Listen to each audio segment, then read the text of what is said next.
Alô, alô, queridos ouvintes, sejam muito bem-vindos e muito bem-vindas a mais um episódio do Pensa Comigo Podcast. Meu nome é Moisés Gonçalves. Uma grande satisfação, é um prazer, é uma honra ter aqui a sua audiência, a sua presença. Hoje é quinta-feira, dia 7 de outubro de 2021. Assim como todo brasileiro médio, assim, eu tenho cumprido muito mais obrigações do que desfrutado de lazeres. Tenho dedicado todos os meus dias a me planejar para ir trabalhar, para cumprir minhas obrigações, para pagar minhas contas, ao invés de me dedicar a alguma diversão de verdade. Na realidade, a única coisa com a qual eu me divirto ultimamente é jogando Need for Speed Underground, que eu jogava quando eu tinha 10 anos de idade. Isso já faz então 12 anos. Só que o Need for Speed Underground 2, que é o que eu estou jogando, ele tem 111 fases. Eu lembro que na primeira vez que eu joguei, isso lá para 2010, eu nunca havia conseguido passar da fase 88. Eu ficava muito brabo. Eu ficava brabo, eu xingava, eu amaldiçoava tudo, eu perdia a paciência. Por quê? Por causa de um joguinho de carrinho. E agora, já mais velho, agora com 22 anos, eu continuo amaldiçoando tudo quando eu perco. Só que eu consegui passar do nível 88, pelo menos. Agora eu estou no 95. Mas é só Need for Speed mesmo que tem me tirado um pouco do padrão. Cara, não tem essa de. Ah, estamos vivos. Não dá pra entender como que. Não dá pra entender como você ter que todo dia pensar que em tal horário você vai ter que cumprir um compromisso, você vai ter que ir lá para uma loja de roupas, uma loja de bebidas, um posto de combustíveis, e lá você vai ter que ficar atendendo os desejos de outras pessoas que muitas vezes você nem conhece. Como que ficar se planejando só para cumprir essa obrigação é viver? E que é isso? Eu não aguento mais. Eu não aguento mais essa, essa realidade. Sabe? Tipo, é só isso que é viver? Ficar a vida inteira a serviço de outras pessoas em troca de um salário? Não tem uma experiência embutida nisso? Não tem uma lição, um outro aprendizado que a gente possa tirar sem ser, sem ser agindo dessa maneira? Eu acho que Deus fez a humanidade, mas não com essa intenção de que nós nos tornássemos escravos do trabalho, escravos do dinheiro. Eu acredito que Deus fez a humanidade com a intenção de que a gente buscasse um crescimento pessoal tamanho que nós só poderíamos atribuir todas as coisas a Ele. Quer dizer, o sujeito estudava a vida inteira, passava a vida inteira buscando conhecimento, buscando entender como a natureza funciona, para no final olhar para tudo isso e falar: "Ah, só pode ser Deus, só pode uma força superior ter dado origem a isso tudo." E essa tradição, esse costume, esse hábito, ele então ele se espalhar ao longo dessas gerações de seres humanos. Mas ao contrário, nós estamos cada vez mais distantes da natureza, nós estamos muito mais ligados a uma obrigação terrena, uma obrigação material, que é a de servir outras pessoas, vender, bater meta, obter carteira de clientes, cumprir prazos, estabelecer diretrizes, políticas e programas empresariais em troca de um suborno, em troca de uma espécie de salvação divina que é o dinheiro. É como se Deus agora se tornassem as outras pessoas de quem nós temos que fazer as vontades, e a salvação, quer dizer, o paraíso, se tornasse o nosso salário. Nós trocamos, nós paramos de olhar para cima, nós paramos de contemplar a natureza e buscar a resposta em Deus, e começamos a olhar só para nós mesmos e buscamos as respostas somente em nós mesmos.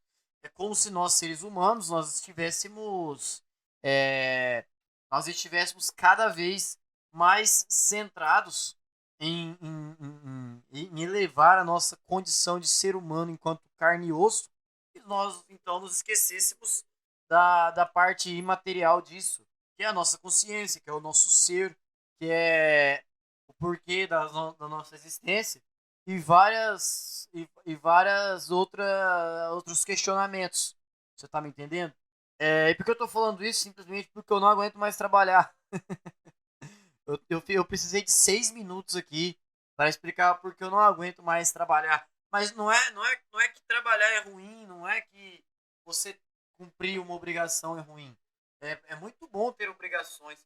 Acontece que, cara, o que eu faço ali, eu trabalho, sabe em quê? Eu trabalho uma conveniência, tá? Eu trabalho em um lugar que vende bebida alcoólica, refrigerante, vende gelo, aluga mesa e cadeira para fazer festa, entendeu? Eu trabalho num local onde os seres humanos vão apenas para buscar diversão, sendo que eu particularmente não tenho diversão. Eu acho muito injusto isso, entendeu? Eu acho muito injusto chegar em casa tarde, em um horário em que aquelas mesmas pessoas que foram lá no meu ambiente de trabalho estão se divertindo.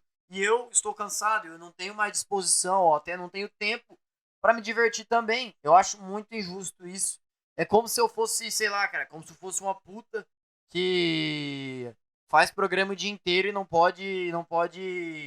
e não tem tempo de procurar um namorado de verdade, entendeu? É como se eu fosse um sapateiro que não tem as duas pernas, entendeu? Ou seja, eu não poderia nunca calçar um sapato que eu mesmo faço, tá entendendo? Eu acho muito injusto isso. Eu acho muito injusto também, cara, sexta-feira, 8, 9, 10 horas da noite, um bando de playboy chega lá, carro do ano, que o pai, que a mãe deu, pra começar que os dois, que a maioria desses playboys tem pai e mãe, tem um monte de irmão. Eu já acho isso injusto por isso. Por que esses caras têm e eu não tenho? Por que esses seres humanos eles podem tá em uma conveniência 8, meia, 9 horas da noite, um carro que o pai e a mãe deram, um carro top do ano, e comprando bebida pra beber com um monte de mulher gostosa que dá moral pra eles, e eu não. Eu não chego nem perto dessa condição. Eu tenho muita inveja, eu fico irado com isso. Eu não suporto, velho, essa injustiça. Eu falo aqui de coração mesmo, não aguento mais, cara. Ver os caras tudo bem vestidinhos, celular top, entendeu? Aí o cara abre o carro assim, abre a porta do carro e sai três mulheres lá de dentro, três gostosinhas mesmo, assim, sabe? Aquelas minas que você olha e fala que eu não tenho roupa pra chegar perto dessa guria, sabe? É isso que eu sinto, é isso que eu vejo. E eu fico, tipo assim, e aí eu atendo os caras numa boa, né? Porque eles não têm culpa de eu ser um cara fudido, de meu pai biológico ter morrido, de meu padrasto ter morrido, de a minha mãe já, apesar de ser velha, ela não ter nenhuma aposentadoria, de eu ser feio, bobo e morar longe. O cara não tem culpa disso. Ninguém tem culpa disso. Talvez só a natureza tenha parte nisso. Mas aí eu atendo os caras numa boa, mas a hora que eles vão embora, eu fico assim, cara, por que é assim? Por que esse ser humano pode se divertir agora? Ele pode comer a mina que ele quiser, ele pode andar por onde ele quiser agora porque sim, porque os pais dele deram um carro pra ele. E eu tô aqui dentro, do lado de dentro da janela aqui, da grade do negócio, e eu não posso desfrutar de nada que isso aqui oferece. E quando eu tiver tempo de desfrutar, né? Quando eu tiver tempo de me divertir, que é quando eu chegar em casa, eu vou estar morto de cansado. E eu só vou querer tomar um banho, comer e dormir. Por quê? Porque a natureza é assim com alguns seres. Cara, eu fico olhando minha vida, eu fico olhando o retrospecto da minha vida desde quando eu nasci. Eu só me fodi. Primeiro, pra começar, cara, meu pai era alcoólatra. Mas até antes de minha mãe estar grávida, meu pai conseguia sustentar a casa de boa, não faltava nada, tava tudo certo. Por quê? Porque só tinha uma filha, que é a minha irmã, ela sempre foi saudável, ela nunca precisou, sei lá, em hospital é, no meio da noite, com urgência, ela nunca teve problema nenhum. Aí, beleza, minha mãe engravidou de mim e do meu irmão. Eu era gêmeo. Eu era gêmeo. Aí eu nasci deficiente. Eu tenho uma deficiência no pé. Eu tenho um problema no intestino, que ele nasceu mal formado. E aí eu precisei fazer uma cirurgia para reconstruir o intestino. E aí não tinha tecido humano na hora no hospital onde estava ocorrendo a cirurgia para ajudar a reconstruir meu intestino. O que aconteceu? Enxertaram um pouco de pele, de tecido de intestino de carneiro no meu intestino. Então, hoje em dia, eu não posso comer qualquer coisa que solte o intestino, porque ele é mais sensível, tanto que eu já tive hérnia por causa disso, tá? E aí, beleza. E aí meu irmão gêmeo morreu quando eu tinha 24 dias. Eu tive que fazer essa cirurgia no intestino, com 2 dias de vida, tá? Tudo uma confusão. E aí o meu pai, ele não tava se dando bem nos serviços onde ele estava trabalhando, e ficava pulando de um serviço para outro, tá? Enfim, foi as coisas nunca foram dando tão certo assim desde que eu nasci. Aí o meu pai biológico morreu quando eu tinha 11 anos. Minha mãe, ela começou a namorar um outro cara que se tornou meu padrasto, que morreu há 4 meses. Tá entendendo?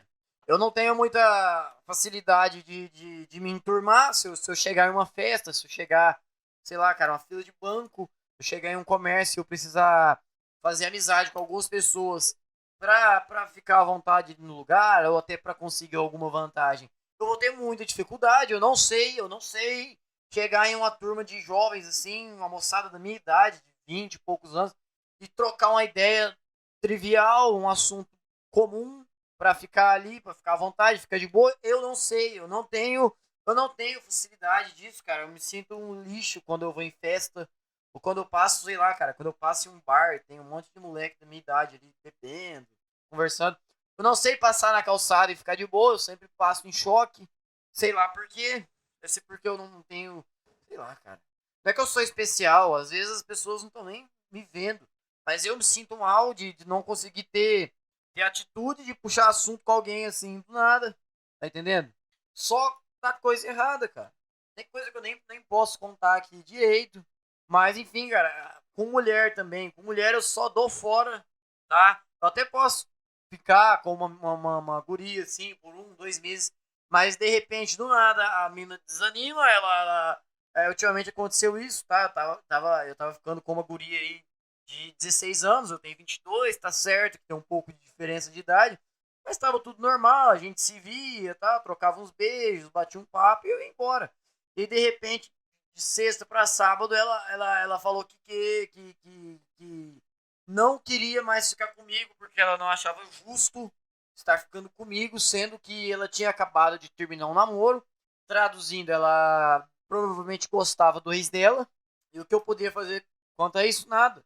Entendeu? Me senti impotente. Eu odeio me sentir impotente para com as mulheres. Eu odeio não poder tomar nenhuma atitude quando a guria que eu tô ficando, ela começa a se esquivar, ela não quer mais me ver, tá? E às vezes eu não posso fazer nada, eu odeio essa sensação, tá? Minha vida com os meus amigos também, minha vida social com os meus amigos tá um lixo. Dos 4 amigos que eu tenho do ensino médio, um só me ignora. Um eu falo: "Ô, passa aqui, tomar um tereré." Ou sei lá, eu ligo pra ele e falo: "Ô, onde você tá?" Ele: "Eu tô na casa da minha namorada." Ou seja, não é pra você vir aqui. Um outro tá também só trabalhando, o cara também não tem tempo pra sair de casa. E o outro mora longe, tá? Uns 700 quilômetros daqui. Então, assim, o único amigo que eu tenho ainda é o que trabalha comigo. E a gente também não tem tempo de sair junto e fazer umas merda aí, dar umas voltas, porque a gente trabalha junto. Então nós nunca vamos tirar folga ao mesmo tempo. Tá entendendo? Então, só tem dado errado. Eu não sei, cara, o que eu tô fazendo nesse mundo. Eu não sei se sou só eu que sinto isso. Eu não sei se essa sensação ela existe, ela reside em todo ser humano. Chega uma certa idade, o cara tá sozinho, ele já devia sei lá, ele devia tá namorando, tá se preparando pra casar, mas ele tá ainda morando com os pais, ele tá num emprego bem meia boca ali, que paga mal, ele não tá fazendo a coisa que ele gosta mesmo, entendeu? Que é a minha situação, e pode acontecer de ter mais gente nessa mesma condição que eu, só que, só que por que é assim, cara? Por que tem que um monte de ser humano tá nessa situação e vendo uma pequena minoria sempre se dar bem? Às vezes o cara só sabe falar bem, às vezes o cara tem um sorriso bonito, às vezes o cara é bonitão, tem um corpo atlético e ganha sei lá, ganha uma oportunidade em um estágio lá, em qualquer área, ou a guria, ela, sei lá, cara, tem uns peitão legal e ela consegue convencer as pessoas a darem o que ela quer e de repente, com 3 anos depois de ela sair do ensino médio, a menina tá ganhando 20 mil reais como modelo.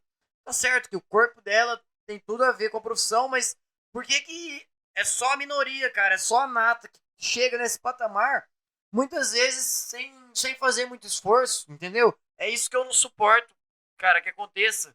E é lógico, eu não vou ser hipócrita. Eu queria que acontecesse comigo. Eu queria estar um dia ali atendendo, tá? Passando cerveja, Coca-Cola, aí tal. Aí chega um cara na fila, fica lá no fundo da fila assim, me vê. O cara me vê atendendo os outros. Pensa, puta, cara, esse cara aí é bom, ele atende bem, ele é educado, ele é proativo, ele é ágil, ele é gentil, ele é cortês. Vou contratar ele, vou colocar ele de gerente lá da minha concessionária de carro, pra ele ganhar 10 mil reais. Aí chega a vez dele na fila, ele pega meu número e fala, ó, me liga amanhã, cara, vai lá fazer um teste, eu tenho uma concessionária, vou te ensinar a vender carro e você vai se aproveitar dessa tua, sei lá, cara, dessa tua boa educação que você tem e desse tratamento que você dá para as pessoas para subir na vida. Eu queria que isso acontecesse comigo, entendeu? Eu queria que tivesse um olheiro, é igual olheiro de futebol. Sei lá, tem 20 times de várzea jogando um campeonato no terrão. Aí tem um olheiro do Grêmio, um olheiro do Corinthians. E aí o cara assiste todas as partidas do campeonato e no final do campeonato ele escolhe lá um cara, um jogador em especial. O cara é lateral esquerdo, que era o lateral esquerdo que faltava na base sub-16 do Grêmio. E além desse cara ser bom com a canhota, ele sabe bater falta muito bem, ele tem um espírito de equipe muito bom. E aí, entre 500 jogadores que tinha naquele terrão, naquela várzea, só ele foi escolhido. Por quê? Porque o cara sabe trabalhar em grupo e tem uma habilidade foda com a canhota, por exemplo. E aí ele vai pra base do Corinthians, pra base do Palmeiras, começa ganhando 10 mil reais e deslancha na vida. Tá? Eu queria ser esse cara, eu queria ser essa pessoa que tá na mira do olheiro ali e que ela vai alcançar um patamar que as pessoas comuns não vão. Cara, e você, ouvinte, cara, se você se identifica comigo, bicho, tamo aí, tá? Tamo aí. Sei lá, se você quer mandar um e-mail, trocar uma ideia,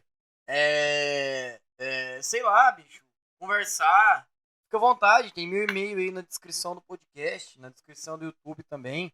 Se quiser ir lá me mandar um e-mail, contar uma história, ou até mesmo se você era essa pessoa comum que hoje em dia conseguiu arrumar uma coisa da hora pra tua vida, sei lá, que te pague bem, que te dê um conforto, principalmente que te sobre, que te faça sobrar tempo, bicho, fica à vontade, tá? Tamo aí, eu não, tipo assim, eu não tenho nada contra os caras que se deram bem na vida, que são bonitos, boas minas que são gostosas, ou o cara só porque ele fala bem, mas ele é um. Às vezes o cara é arrogante pra caralho, mas ele sabe falar muito bem, e aí, por acaso, isso aí destacou ele perante outras pessoas, e aí o cara conseguiu umas oportunidades fodas na vida.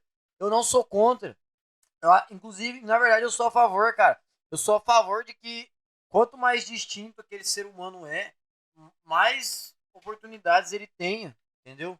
Tipo assim, se o ser humano não valorizasse o diferente, se o ser humano não colocasse acima, colocasse um patamar acima outros seres humanos que tivessem uma habilidade única, a gente estaria ainda falando uga-uga e fazendo fogo com pedra e graveto, tá?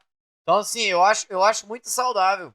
Acho muito saudável quando um sujeito tem uma qualidade bem distinta, promovido em alguma empresa, ele é colocado em evidência na mídia e tal, como um exemplo, como destaque do ano.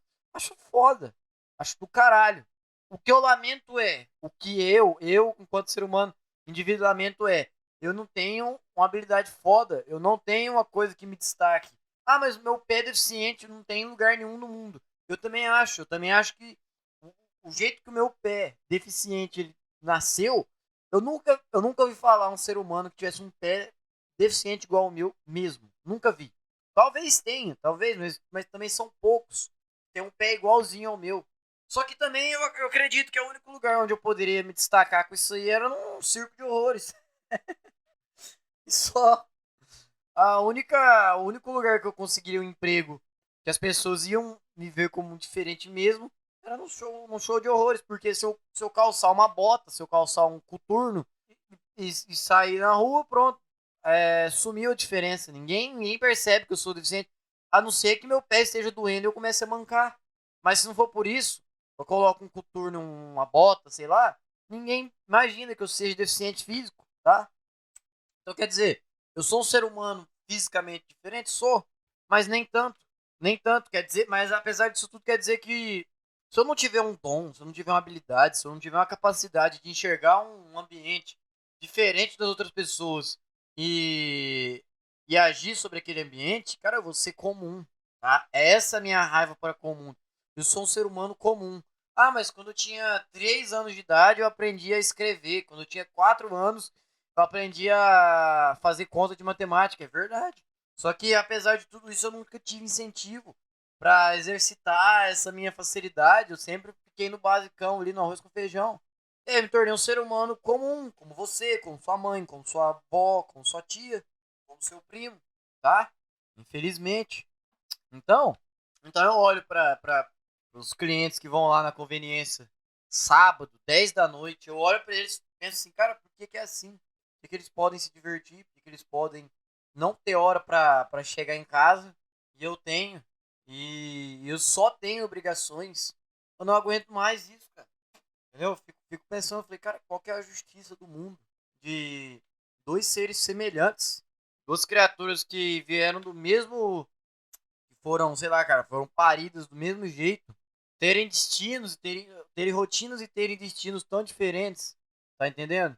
Não suporto isso, não concordo, mas não tem muito o que eu fazer. Não tem muito o que eu fazer a não ser buscar algumas oportunidades. Eu tô falando isso pra mim, mas eu espero, tá, que valha pra você que tá me ouvindo, pra você que tá desesperado, pra você que, sei lá, cara, tá puto com a vida aí. Não é caso de entrar com uma metralhadora num banco, matar todo mundo, entendeu? De explodir uma bomba numa creche. Não é assim também, tá? Ou de colocar veneno na caixa d'água do asilo da tua cidade. Não tem nada a ver com isso. Tem a ver, cara, com buscar oportunidade, tentar fazer um contato aqui, um contato ali, olhar pra dentro de si e falar, cara, o que eu tenho de bom pra oferecer pro mundo? Eu sei falar, eu sei fazer alguma coisa, eu tenho uma criatividade diferente, eu tenho um estilo de pensar, de ver o mundo de outro jeito, que esse estilo pode influenciar alguém a criar uma coisa legal e aí eu ganhar com isso. Olha pra dentro de você, tá? Busca o seu repertório de qualidades, tá? Esquece os defeitos, tá? Esquece que você é burro, feio, fudido e pobre. Não pensa nisso. Pensa assim, cara, eu tenho facilidade, sei lá, eu tenho uma habilidade esportiva, eu sei jogar vôlei, eu sei correr bem, eu sei. Não sei, cara. Busca evidenciar suas virtudes, tá? Estude em cima disso. Fala, puta, cara, eu sou bom pra cantar, entendeu? Ou não, eu sou bom pra escrever. Se aproveita dessa qualidade e foca, sei lá, em uma profissão que pague bem por isso, em um concurso público, principalmente. Cara, eu tô tentando concurso à vontade. Concurso de banco, Correios, sei lá, INSS, o que abrir, o concurso estadual, o que abrir, eu vou tentar e eu vou me aproveitar dessa desvantagem que eu tenho, que é ser deficiente físico, pra entrar nas vagas de deficiente. Eu não quero nem saber, tá? Fiquei imaginando aqui, cara, o dia da prova do Banco da Caixa, que é exclusiva para pessoa com deficiência, sabe o que eu vou fazer? Quando eu ver um monte de cara cadeirante entrando assim para fazer a prova, eu vou segurar nas cadeiras de roda dessas pessoas e jogar elas pra longe. Aos caras que foram entrando de muleta, porque não tem uma perna, que, sei lá, o pé é mecânico, vou lá e dou uma bicuda na muleta, o cara cai, não consegue entrar pra fazer a prova. O cara que for cego, eu vou guiar ele pra ele ir pra outro lugar, tipo, pra ele ir pro sentido contrário do local de prova. Pra quê? Só pra eu conseguir entrar. Aí, beleza, eu vou entrar no local de prova, só eu, o único candidato que conseguiu entrar lá no local de prova para deficiente fui eu. Aí vai ficar um monte de aplicador de prova me olhando assim, ué, o que você tá fazendo aqui? Eu falo, não, eu vim fazer prova. Aí eu vou lá, eu tiro meu calçado, eu mostro pra pessoa, pro aplicador, né, pro examinador que eu sou deficiente. Aí eu, aí eu ponho meu calçado de novo, faço a prova sozinho, tá? Num bloco inteiro, que podia ter 2.000 pessoas fazendo prova, mas não, eu consegui derrubar o aleijado, eu fiz o cego ficar perdido, eu segurei, eu furei o pneu da cadeira do cadeirante, tá entendendo? É... Sei lá, cara, o cara que é deficiente mental, eu fiz um trava-língua com ele, o cara travou totalmente, entendeu? Não conseguiu pensar mais. Eu sozinho fui fazer a prova. É isso que eu tô imaginando que eu vou fazer. Por quê? Pra me aproveitar da minha condição que a natureza me impôs. Tá entendendo? Teve um ano atrás, mais ou menos, eu fiz um podcast é, no qual eu fiz uma premissa aqui que o álcool é responsável pelas mães solteiras hoje, pelos filhos que não têm pai, pelos pais abandonarem os filhos. E eu tenho fortes evidências disso, tá? Você que o pai ou que a mãe abandonou, ou que conhece alguém que o pai, que a mãe tem abandonado, tenha certeza, cara. O álcool pode ter responsabilidade nisso. Porque como assim, cara? Você já viu algum gordão se entupindo de batata frita, hambúrguer e ovo maltine para ter coragem de chegar na mulher que ele gostaria de chegar? Eu também não. Você já viu algum fumante que precisou fumar 2 carteiras de cigarro para aí sim conseguir abordar a guria que ele gostaria de dar uns beijos? Eu também não. No entanto, quantos seres humanos, ou até mesmo você mesmo, você conhece que precisa sempre estar bêbado para poder chegar em uma mulher, ou uma mulher que precisa ficar um pouco bêbada para dar mais moral para um certo cara, principalmente em festa? Eu conheço vários, e eu não vou fazer a política do bom vizinho aqui, não, porque eu também sou assim, ou era assim, pelo menos quando eu bebia álcool. Eu já não bebo álcool tem mais de 2 meses, assim, continuamente. Recentemente eu passei um final de semana na casa de um tio meu e eu tomei uma lata de cerveja com ele. Então, pra mim, isso não conta mais como fazer uso contínuo. Porém, qual que é o negócio, cara? O quanto de seres humanos nós conhecemos que precisou beber pra chegar em uma pessoa, tá? E aí vai, aí forma um casal, e o cara começa a ficar com a mina ali na festa, eles saem, um vai pra casa do outro, aí eles transam sem camisinha, e aí ela engravida, só que ela nem sabe que tá grávida, tá? Mas ela vai procurar o cara no WhatsApp, ele some, no Instagram ele bloqueia, no Messenger ele também não responde, e aí de repente ela descobre que tá grávida, ela vai atrás, o pai não quer assumir, tá? E aí, ou então, muitas vezes a mina fica em dúvida de quem é o pai, porque ela passa, sei lá, 5 meses direto indo em festa, bebendo e transando com todo mundo, tá? Sem camisinha. E aí realmente ela não tem ideia de quem seja o pai, ela faz umas contas ali de que, eu tô grávida de 8 semanas, então 8 semanas atrás eu fui na festa lá no rancho do fulano, e lá eu dei pro primo da minha amiga, então pode ser que ele seja o pai. E aí a mina manda mensagem: oi, tá, lembra quando a gente ficou? Não sei o que, você gozou dentro? Gozei, né? Não, então porque eu tô grávida. E aí, automaticamente o cara já bloqueia no WhatsApp, o cara já. Ou então o cara fala: não, mas eu. Sei lá, eu gozei fora. Eu achei que eu tinha gozado dentro, mas na verdade eu gozei fora e tal. Isso quando a mina, a mulher, ela tá bebaça, dando pro cara numa festa, e chega uns amigos do cara, tira foto, filma a mina dando cu pra 2 caras e posta nos vídeos. Aí esse vídeo circula na internet, vai parar lá no grupo da família dela, entendeu? Sem contar os casos sei lá, sem contar quanto de mulher que se mata porque foi exposta na internet, tá? Isso tudo, todo esse cenário catastrófico que eu tô narrando aqui, tem um responsável, é a bebida alcoólica mesmo. Não tem outra. É... mas o ser humano ele se usa de artifícios realmente, tá? o ser humano ele precisa se utilizar de algumas substâncias para poder tomar coragem para fazer as coisas. Só que eu nunca vi uns cara que fumou 30 cigarros para poder comer uma mina. Nunca vi um gordão que se entupiu de açúcar e gordura para poder pedir para ficar com a gata que ele tava conversando. Eu nunca vi. Agora, o quanto de cara que eu já vi enchendo a cara, tá? Faz um filho na mulher, some e aí o resultado é essa geração de hoje. Que, sei lá, cara, é filha de pai solteiro, filha de mãe solteira, tá? Vem cá, vocês acreditam em karma? Eu vou contar aqui três passagens da minha vida, aonde depois dessas passagens eu passei a acreditar em karma. A primeira delas, vamos lá, coisa simples, karma instantâneo, obra do destino mesmo, do universo. Nós tínhamos ali por volta de 10, 11 anos, sexta série, e nós tínhamos o costume de ir para a escola jogar bola na parte da tarde e depois nós íamos para uma conveniência que ficava na esquina da nossa escola, chamada Mercearia e Conveniência do Chumbão. E lá, né, vendia de tudo, vendia cartinha de Pokémon, vendia refrigerante, tudo, né? Nós tínhamos o costume ali de pegar R$ 2 de cada um, de uma turma de 8, 10 meninos. A gente passava a tarde inteira jogando bola. E a gente se entupia de Coca-Cola, Cotuba, salgadinho, aqueles que vem naquele saco, aqueles chips, paçoca, enfim. Todo dia era R$ 2 em comilança, em guloseima. Durante a nossa quinta, sexta e sétima série, nós tínhamos o costume de colecionar cartinhas de Pokémon para bater.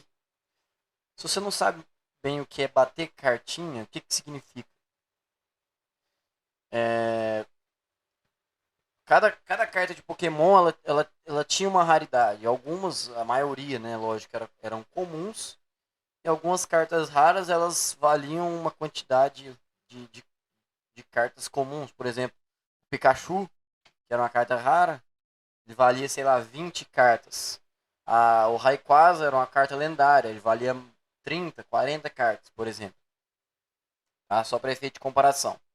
E o que, que era bater cartinhas? Pegava eu contra o meu adversário, né? Eu contra o meu adversário, então nós colocávamos uma carta, eu uma minha, ele uma carta dele, com o Pokémon disputado, virado para cima, né? Uma carta sobre a outra. A gente fazia uma espécie de concha com a mão, assoprava ali, fazia um bafo para a carta poder virar ou não. Enfim, a gente tinha as nossas mandingas lá. E aí, se o meu adversário, na hora que ele batesse, ele virasse as duas cartas, então ele havia ganhado a minha carta. Ou se eu tivesse virado as cartas dele, né, uma dele e uma minha, eu teria ganhado, eu teria ganhado a carta do meu adversário. Coisa simples, coisa básica.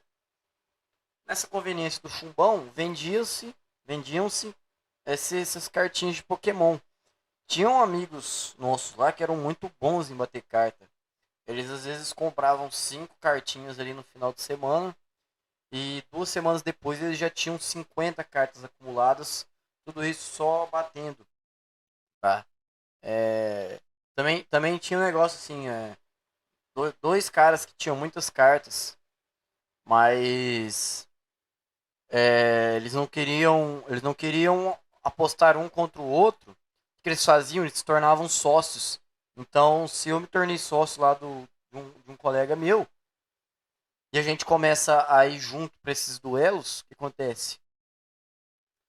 As cartas que ele ganha naquele duelo e que eu ganho, nós juntamos e dividimos por dois, né?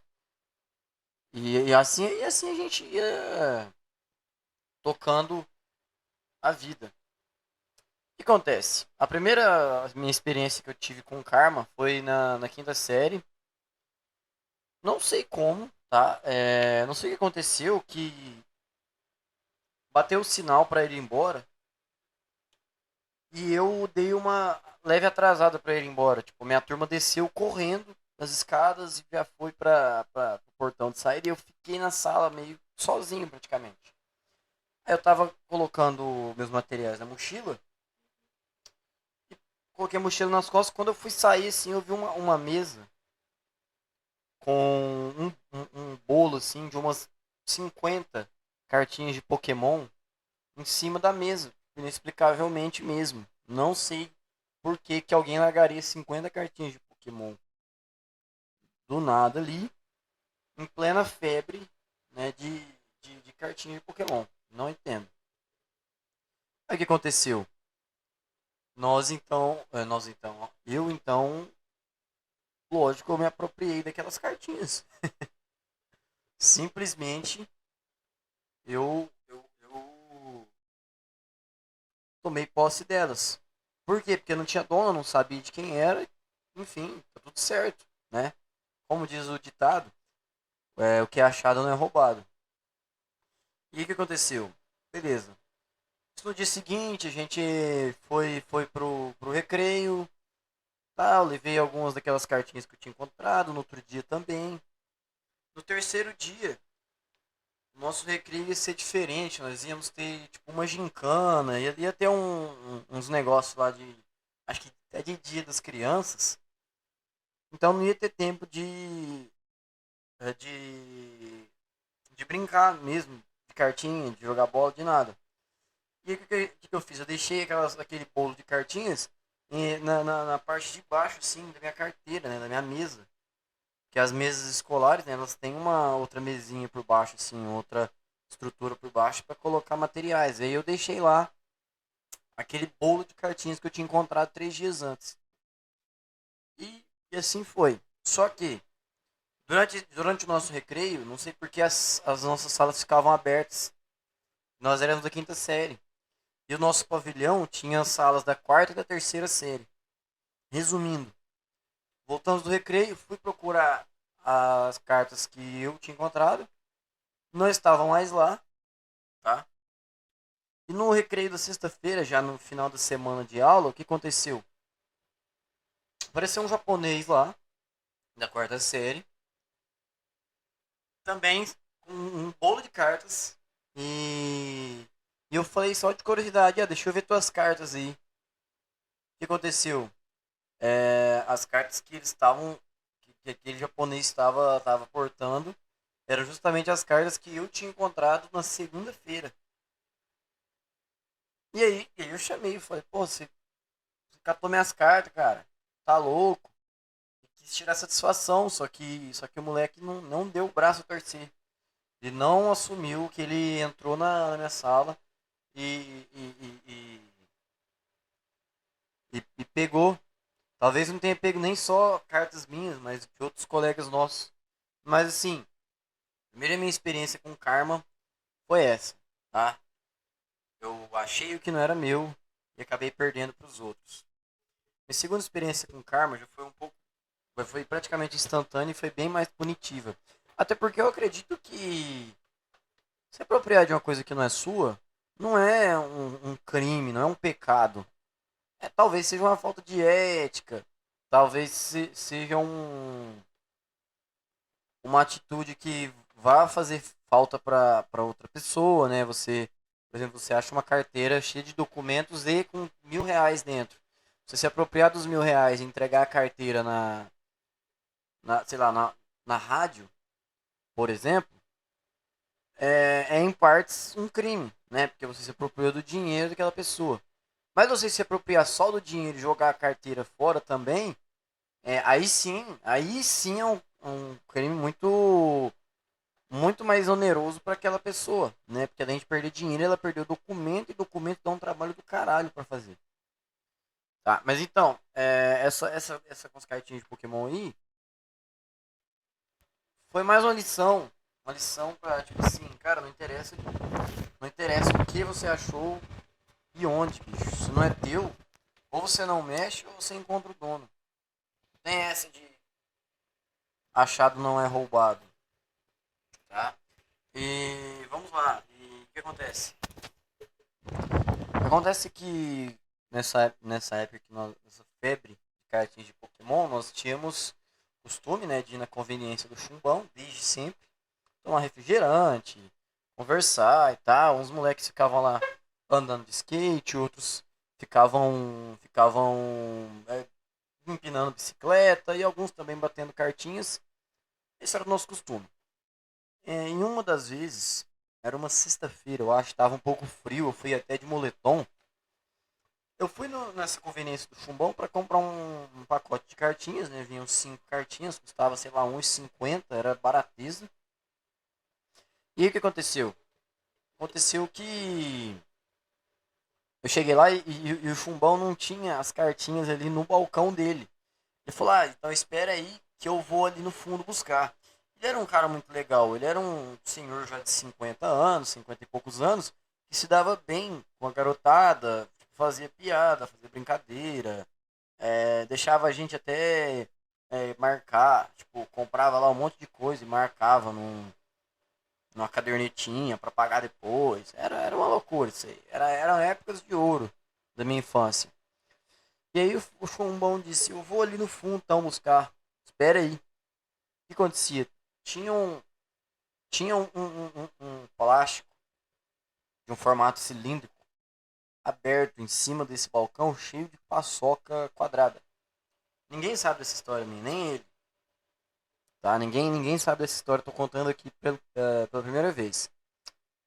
O que aconteceu? A hora que ele foi no fundo lá buscar as cartas, cara, eu sei que eu coloquei umas 3 paçocas daquela no meu bolso. E detalhe, eu costumava pedalar muito pela cidade. Eu tinha uma bicicleta, cara, que era uma bicicleta um fenômeno. Uma bicicleta tipo bicicross. Ela parecia que ela era meio rebaixada, assim, inteiramente, né, o quadro inteiro de inox, se eu não me engano, alumínio, inox, sei lá. Cor cromada, ela inteirinha cromada. E as luvas dela e as pedaleiras eram amarelas.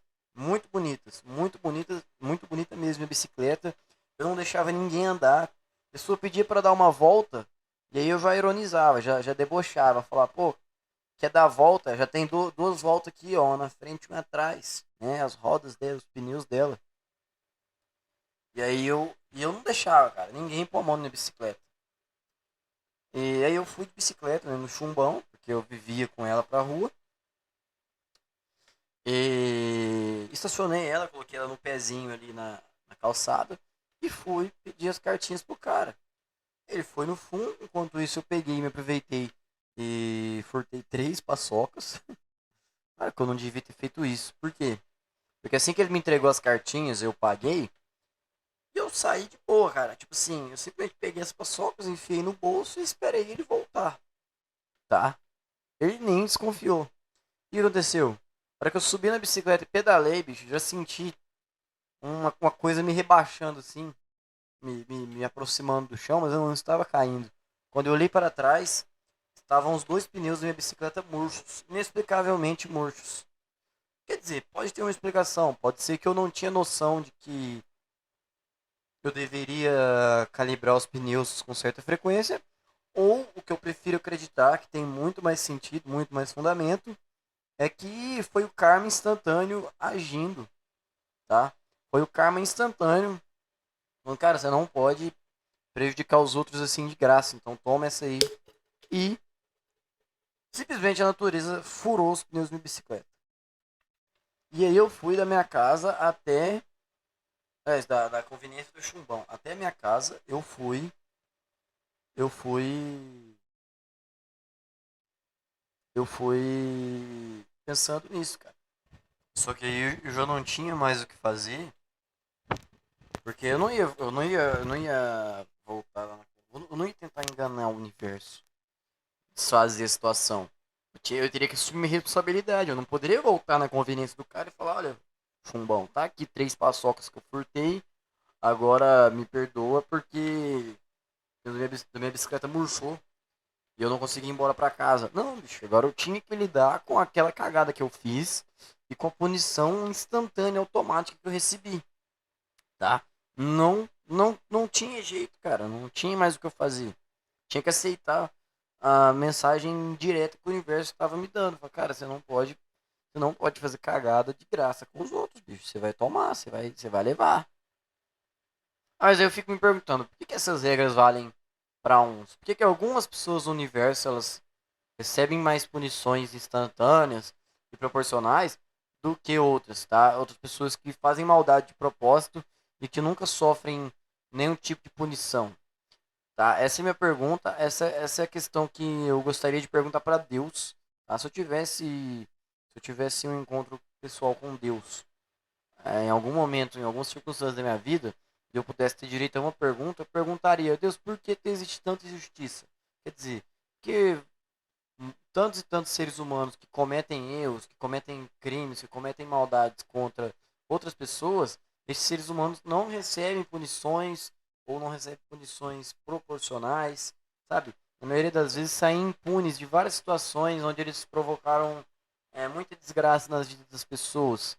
Mas, pelo contrário, a grande maioria, a grande multidão, ela sim é punida pesadamente por essa lei do karma.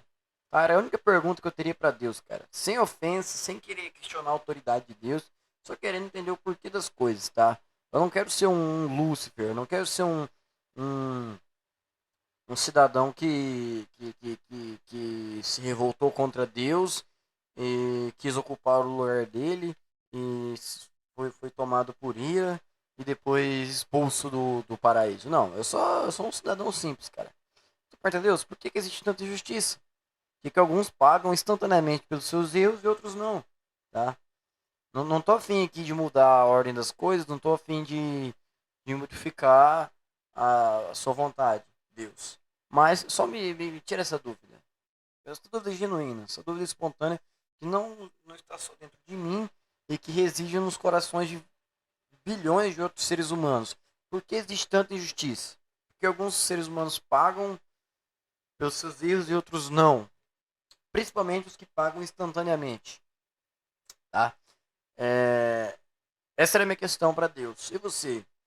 Se você tivesse um encontro com Deus, qual seria a sua questão? Qual seria a sua pergunta? A única pergunta que você pode fazer para Deus é essa. Então, faz aí, me manda um e-mail perguntando, que eu vou fazer de conta que eu sou Deus. Mentira. Mas eu vou tentar responder sua dúvida como se eu tivesse o dom de falar por Deus, tá? Como se eu fosse um pastor. É isso os pastores fazem, né? Os padres, eles fazem de conta que estão ouvindo os desejos de Deus e então eles começam a dar um monte de ordens sem fundamentos. Tipo aquele João de Deus, olha o nome do cara. João de Deus. Ele obrigava.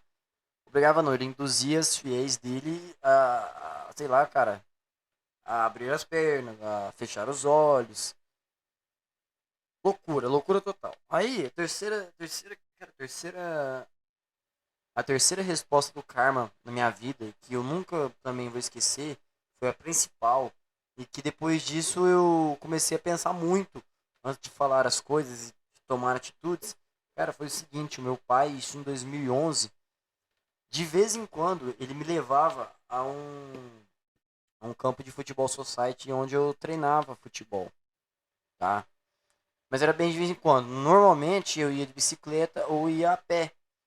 Porque eu tinha pique pra ir correndo, quase correndo por 15 minutos, 1 quilômetro. Eu tinha pique pra isso. Hoje em dia não.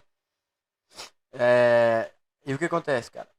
Dias chuvosos, dias muito nublados, dias muito frios. O meu pai, quando estava na cidade, ele me levava. Ele tinha uma caminhonete, uma Saveiro amarela. Cara, era o negócio mais chamativo que tinha na cidade, era a caminhonete do meu pai. E ele nem era muito fã de caminhonete rebaixada, caminhonete amarela, não. Mas ele precisava de um carro para poder ir de casa para o sítio, então era o que tinha, tá?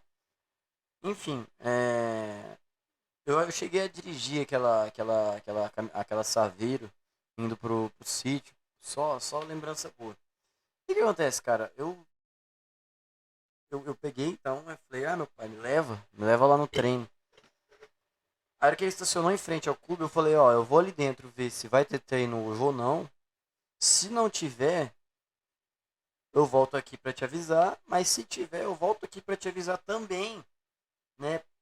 Pra você me levar embora, se não for ter treino, ou pra você não se preocupar comigo se eu tiver que ficar aqui treinando, tá? Aí eu não sei se eu não falei direito, se meu pai não entendeu direito. Eu não sei o que aconteceu, mas a ideia era simples. Eu ia lá, eu ia ver se tinha treino e ia voltar pra informar ele. E eu fui lá dentro, não ia ter treino naquela tarde, tá? O professor ele tava liberando os alunos é, que estavam chegando no treino, que não tinham sido informados. Então eu falei, pensei, não, de boa então, professor. Falei, não, tchauzinho, tranquilo. Tchãozinho era o treinador, tá? Tranquilo, Tchãozinho, meu pai tá ali me esperando mesmo, eu já tô indo embora. E aí eu fui correndo, cara, do gramado até a portaria. Aí que eu abri o portão, cara, cadê meu pai? Ele não estava lá. E tinha ido embora já. E eu fiquei possesso de raiva. E eu falei um monte. Eu falei, que merda, que desgraça. Por que que meu pai é desse jeito? Por que que ele não presta atenção nas coisas que eu falo? E aí eu comecei a falar absurdo, cara. Eu comecei a falar assim, que, ele, que se ele passasse mal e morresse num instante, ele não ia fazer falta. Que eu não ia sentir falta, que eu tava com ódio. Que se fosse pra me largar desse jeito assim nos lugares, era melhor morrer. Cara, eu falei um bicho. Eu falei um bicho, velho. Eu praticamente falei assim, ó, se meu pai morrer, eu não vou sentir falta.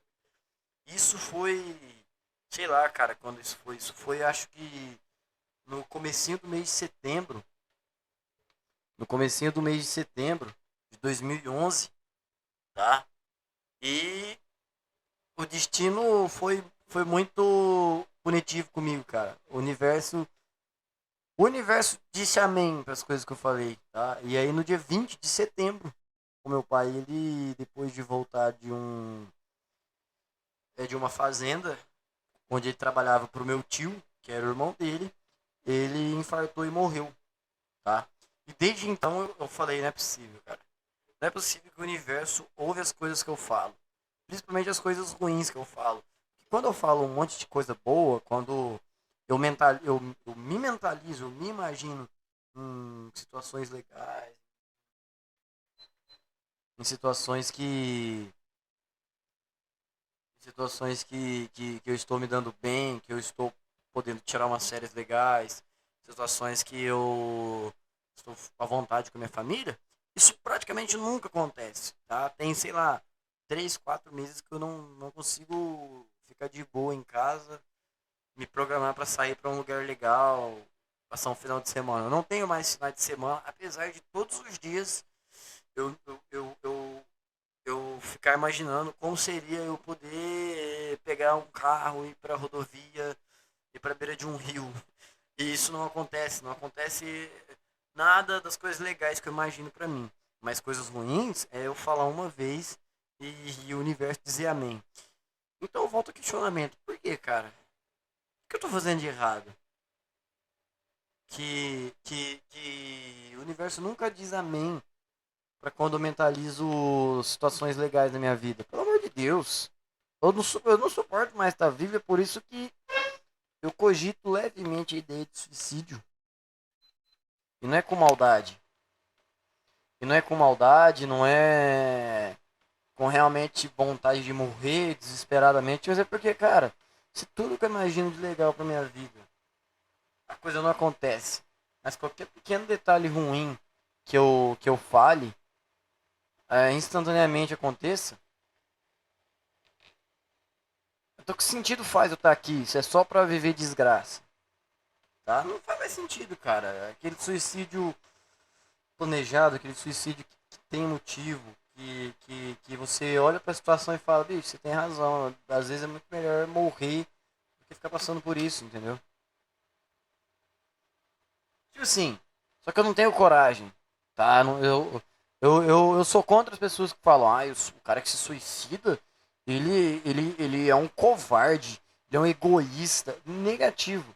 Você sabe o quanto que o corpo humano tem que, o cérebro humano tem que tá, sei lá, cara, deformado para um ser humano conseguir ter coragem de se mutilar, de fazer uma perfuração, ou sei lá, cara, de se jogar de uma ponte, ou deitar em uma rodovia. Você sabe o quanto que o cérebro humano já tem que estar carente sei lá, cara, de hormônio, de felicidade, ou de instinto de autoproteção, de autopreservação, para o sujeito conseguir provocar um dano em si mesmo? Então, o sujeito que consegue se matar, esse cara é muito corajoso. E egoísta é você que prefere ver um ser humano que está sofrendo, que não aguenta mais uma certa situação e que nada que ele tente fazer é suficiente, prefere ver esse cara vivo e sofrendo do que concordar que o suicídio é o único jeito dele ter paz, de a consciência dele, do corpo dele poder descansar, tá? Então não vem com essa de que o suicida é um egoísta. Egoísta é você, cara. Egoísta é você que quer ver o sofrimento das pessoas, tá? E aí, bicho, e aí eu fico me perguntando cara, por que as coisas ruins que eu falo elas acontecem? Por que tudo de bom que eu mentalizo, sei lá, umas férias com a minha mãe, uma viagem legal com os meus amigos, um final de semana, sei lá, cara, assistindo futebol e tomando tereré, só isso, jogando videogame. Por que isso não acontece?